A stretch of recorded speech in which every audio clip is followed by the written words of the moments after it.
안녕하십니까. CEO 빛의 서진입니다. 감기가 안 떨어지네요. 목소리가 지난 방송도 그렇고 지금도 그렇고 별로 안 좋죠? 잘 때 기침이 안 멈춰요. 시청자 여러분 모두 감기 조심하시길 바라겠고요. 모든 대표님들, 컨설턴트분들 정말 건강에 유의하시면 좋겠습니다. 자, 오늘은 이익소각 실전 파트 2라고 해서 지난 방송에서 예고 드렸던 것처럼 좀 강력한 이익소각에 대해서 가져온다라고 말씀드렸는데 너무 강력한 거는 공개를 못 하겠더라고요. 아무래도 이제 제 방송도 그렇고 뭐 어디선가 다 보고 있을 거잖아요. 그러다 보니까 기본적인 것 중에서 좀 강력한 이익소각 내용 좀 가져왔고요. 조금 어려운 이익소각은 방송에서 이렇게 해도 이렇게 잘 모르실 것 같아요. 그래서 매번 말씀드리는 게 회사마다 이제 컨디션도 다르고 뭐 여러 가지 다르고 대표님 생각, 낼 수 있는 세금 이런 것들이 다 다르기 때문에 실제로 이런 이익소각에 대해서 활용을 해야 한다 혹은 활용을 해보고 싶다, 활용하면 도움이 될 것 같다 하시는 대표님들은 더보기 누르셔서 상담 신청 남겨주시면 감사하겠습니다. 자, 이익소각 실전 예시 3번 시작하도록 하겠습니다. 자, 지난 예시 1번, 2번보다 매출이 일단 크죠. 그리고 좀 눈에 띄는 게 자본금이 높아요. 자본금이 높고 그리고 매출이 80억에서 100억 정도 하는 회사입니다. 순이익도 높죠, 당연히. 그리고 법인 잉여금은 70억 정도 쌓여있는 회사고요. 여기는 좀 특이합니다. 대부분의 회사들은 대표님만 가지급금이 있는 회사가 대부분이거든요. 이제 배우자나 뭐 다른 분들이 가지급금이 있는 경우가 그렇게 흔하지는 않아요. 흔하지는 않은데 여기는 이제 대표이사님께서 가지급금이 한 7억 정도, 그리고 배우자분께서도 7억 정도 있었습니다. 그런데 여기는 그 전에 방송했던 데는 대표이사님이 내가 가지급금 난 가져간 적도 없다, 모른다 이랬는데 여기는 명확해요. 두 분이 실제로 7억 정도씩을 가져가셨고 그걸로 이제 부동산 구입하는데 공동 명의 들어갈 때 쓰셨다고 합니다. 그래서 여러 가지 서류들도 부랴부랴 만들어 드렸고요. 그리고 여기는 지분율을 보시면 좀 특이해요. 자녀분이 지분을 42%를 확보를 하고 있죠. 그러니까 굉장히 놀랬던 게 기업 가치로 보면 지금 현재 같은 경우에는 높잖아요. 기업 가치가. 그런데 이게 사업 초기에 지분을 줬다라고 합니다. 굉장히 현명한 선택을 하셨던 거죠. 저희는 자녀분들이 지분을 가지고 있으면 둘 중 하나라고 보거든요. 어디서 컨설팅을 받았거나 아니면 대표님께서 처음에 못 모르고 하는데 자녀분한테 그냥 줬거나, 이제 그러신 분 대표님들이 있는 그대로 좀 표현하자면 마누라보다는 그래도 자식이지 이런 분들도 간혹 계세요. 그러다 보니까 이렇게 지분을 확보를 했는데 여기 대표님은 그런 건 아니었고 이제 자녀분한테 나중에 어떻게 될지 모르니까 미리 좀 확보를 해놓고 시작을 하자라고 해서 이때 당시에 이렇게 지분을 만들어주고 시작을 한 겁니다. 제가 뭐 방송이니까 좀 그런데 증여세 이슈는 없었다고 합니다. 다행히. 네, 이제 좀 신기하죠? 잘 넘어간 것 같아요. 그리고 이제 실제로 이렇게 구성이 되어 있는데 이제 자녀분이 실제로 일을 하고 있으세요. 그런데 이제 높은 직급에서 일을 하고 있는 건 아니고 그냥 일반 분들하고 같이 일을 하고 있다라고 합니다. 근데 이제 아무래도 이제 승진이 좀 빠르겠죠. 나중에는 승진이 좀 빠르겠죠. 그랬는데 이제 자녀분이 일을 하시는데 굉장히 힘들어 하신대요. 그래서 가압승계를 해야 하나 말아야 하나 고민을 하셨어요. 그래서 제가 여기 말씀드린 건 뭐냐면 가지급금 먼저 해결을 하자. 뭐 전 늘 말씀드려요. 이거 무조건 빚이고 그리고 가압승계를 해야 하나 말아야 하나 고민하실 게 아니고 이 집은 어차피 대표님이 나중에 다 주셔야 한다. 이렇게 말씀드렸어요. 왜? 가압승계 방송에서도 말씀드렸지만 지분은 다 상속이 되잖아요. 어떻게? 시가로. 이렇게 시가로 물려줘야 한다라고 말씀을 드리니까 굉장히 놀라시더라고요. 그래서 솔루션을 제시를 해드리겠다라고 해서 드렸고요. 어떻게 했냐? 여기는 제가 지난 방송에서처럼 디테일하게는 그렇게 안 해놨어요. 일부러. 자, 볼게요. 지분이 지금 현재 이렇게 되어 있죠. 근데 여기는 대표이사님이 먼저 우리 배우자분에게 7억 정도를 증여를 했어요. 왜 7억이에요? 가지급금 금액 정도를 해결을 하자라고 있고 세금은 얼마예요? 당연히 이제 배우자 공제 6억 그 다음에 1억 정도의 세금이 나오죠. 10%. 그럼 1,000만 원 정도가 증여세가 나왔고요.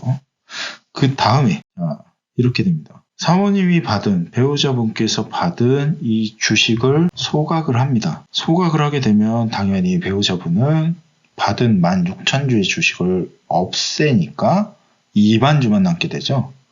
2만 주만 남게 되고 여기에 뭐가 있어요? 네, 제 방송을 계속 보신 분들은 아시겠지만 자녀분의 지분이 42.86%에서 48.39%까지 올라가게 됩니다. 첫 번째로 대표님께서 굉장히 만족을 하셨습니다. 네, 굉장히 만족을 하셨어요. 자, 배우자분이 소각을 해서 가지급금을 상계했습니다. 상계하고 그 다음에 이제 주가 평가를 하게 되면 약간 상승을 하게 됩니다. 시가가, 주당 시가가 기업 가치는 약간 떨어진다라고 말씀드렸었고요. 자, 그럼 2차적으로 배우자분의 이 2만 주를 우리 대표님에게 증여를 합니다. 이 2만 주가 금액이 약 9억 3,400만 원 정도 증여를 했고요. 증여세는 얼마일까요? 5,500만 원 정도 부과가 됐습니다. 자, 대표이사님께서 배우자분에게 이제 2만 주를 받았죠. 2만 주를 받아서 어떻게 했을까요? 당연히 소각을 합니다. 그 증여받은 주식을 이렇게 소각을 해요. 자, 그러면 여기서 보세요. 자녀분의 지분이 또 한번 상승을 하게 되죠. 48.39%에서 57.69%까지 상승을 하게 되고요. 우리가 무슨 문제를 해결했죠? 네, 가지급 문제 해결을 다 했죠. 자, 그럼 여기서 제가 왜 강력하다라고 말씀을 드렸냐? 시급금 문제 해결하는 거는 물론 이제 자사주나 이익수가 여러 가지 방법이 있겠지만 세금 비교를 해보면 여기는 세금 차이가 꽤 크게 납니다. 자, 결론 보여드리겠습니다. 우리는 실제로 잉여금을 16억 4억 정도 16.34억 정도 처분을 했죠.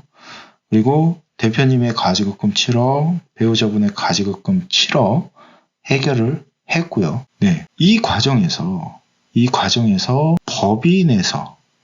법인에서 실제로 인출된 현금은 2억 3,400만 원입니다. 가지급 7억 상계했고요. 잉여금 16억 없어지고요.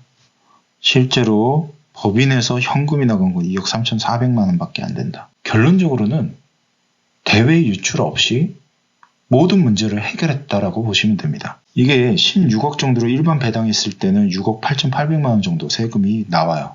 그런데 우리 어떻게 해결했죠? 증여세 6,500만 원으로 해결을 했어요. 6억 2,300만 원 세이브가 됐고요. 그렇죠? 그러면 자녀 지분 14.83%를 추가 확보하는데 원래 기업 가치에서 만약에 증여를 했다라고 보면 9억 1,300만 원 정도의 증여를 한 효과가 나타납니다. 자, 아무것도 없이요. 그냥 자녀에게 증여한 재산 공제 5천만 원만 썼다라고 했을 때 증여세가 1억 9,200만 원 정도가 부과가 됩니다. 네. 그러니까 이 증여세도 안 내고 14.83%의 지분을 확보를 하고 법인의 자금, 현금이 대외 유출된 게 2억 3,400만 원 정도 밖에 안 나가고 7억을 상계한 거죠. 네. 그래서 이 회사 같은 경우에는 강력하다고 했던 이유는 대외 유출 없이 모든 문제 해결, 자녀 지분 확보. 네, 가업승계 고민할 필요가 없잖아요.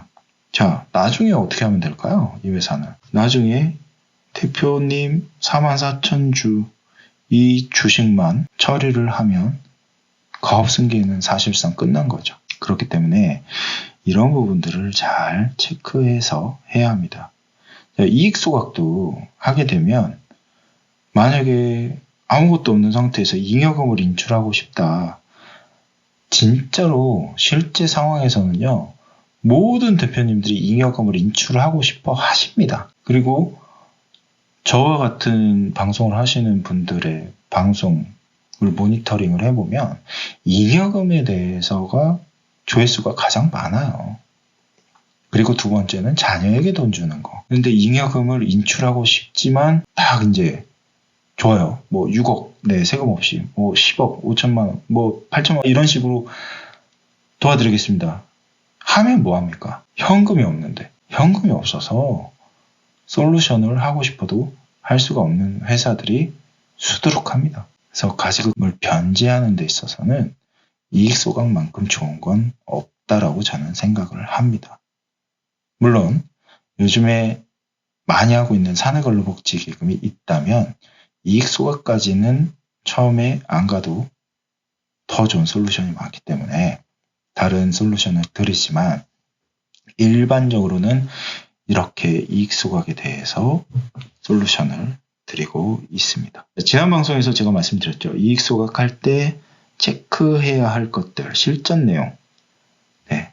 뭐 아시는 내용도 있겠지만 또 모르는 내용이 또 있을 수가 있으니까 한번 말씀드려보도록 하겠습니다. 첫 번째 체크. 이거는 누구나 아는 거죠. 증여공제 활용. 증여공제 활용 배우자 6억이 살아있느냐, 자녀 5천 살아있느냐 등등 있고 10년 이내 증여가 있느냐 이거 반드시 해야겠죠. 이거는 홈택스 가면 다 뗄 수 있어요. 내가 증여받았던 신고했던 게 있는지. 근데 이거는 누구나 다 할 수 있는 거고요. 배우자, 이제 우리는 이익 소각은 사실 배우자가 공제가 크기 때문에 활용을 하는 거잖아요. 그러다 보니까 이제 배우자 증여 추정 확인을 반드시 해야 돼요. 특히 가장 많이 문제가 되는 게 공동 명의의 무언가 뭐 있죠? 보통은 이제 아파트, 상가, 땅 등등등. 자, 이렇게 공동 명의 꼭 체크하시길 바라겠고요.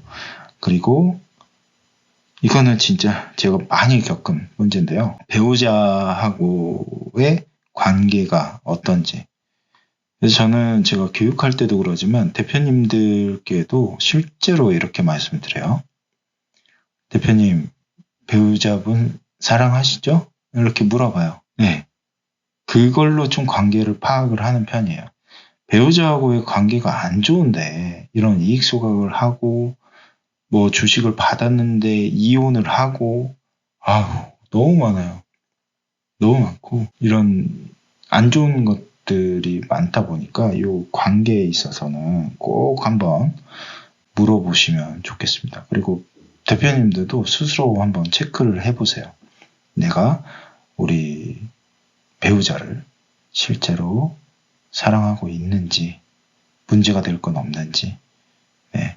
여기서 이제 안 좋은 상황이 발생하는 경우가 많다 보니까 이걸 좀 체크해야 되고요.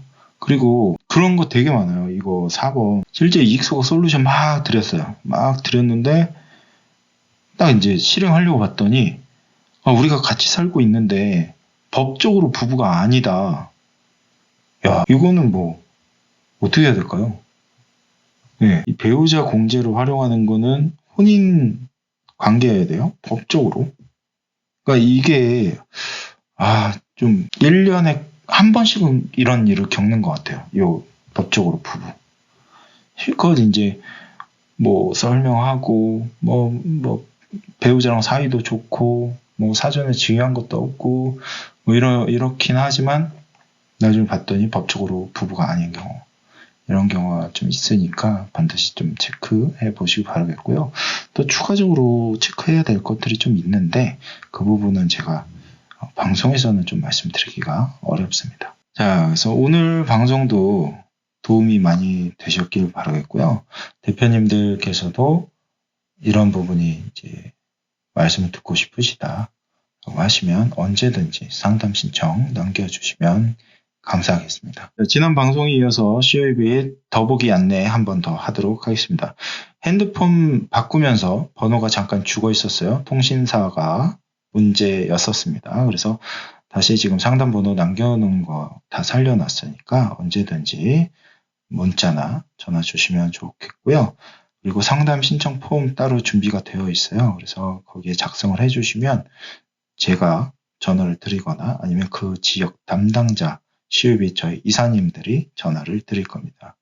컨설턴트 공부방도 오픈 채팅방 운영을 하고 있습니다. 그리고 제가 컨설턴트 양성을 하고 있는데 COEB 아카데미 원데이 세미나, 원데이 세미나는 무료로 진행이 되고요. 우선 신청을 할 수 있게 제가 폼을 다 만들어 놨어요. 우선 신청하신 분들은 원데이 세미나 날짜가 딱 잡히게 되면 가장 먼저 알려드리도록 하겠습니다. COEB 신입 컨설턴트 최초 모집하고 있습니다. 아카데미 들으신 분들 중에서 이제 어느 정도 좀 실력이 된다라고 하면 이제 그때 이렇게 저희 컨설턴트를 뽑고 이렇게 했었는데 꼭 그렇게만 안 해도 될 것 같아요. 신입분들이 또 열심히 하시는 분들이 많으시니까 저는 그걸 한번 믿고 한번 신입, 진짜 컨설팅 컨자도 모른다 신입들을 이렇게 1년, 2년 정도 이렇게 배움을 좀 주면 정말 잘 하실 수 있을 거라고 저는 생각을 합니다.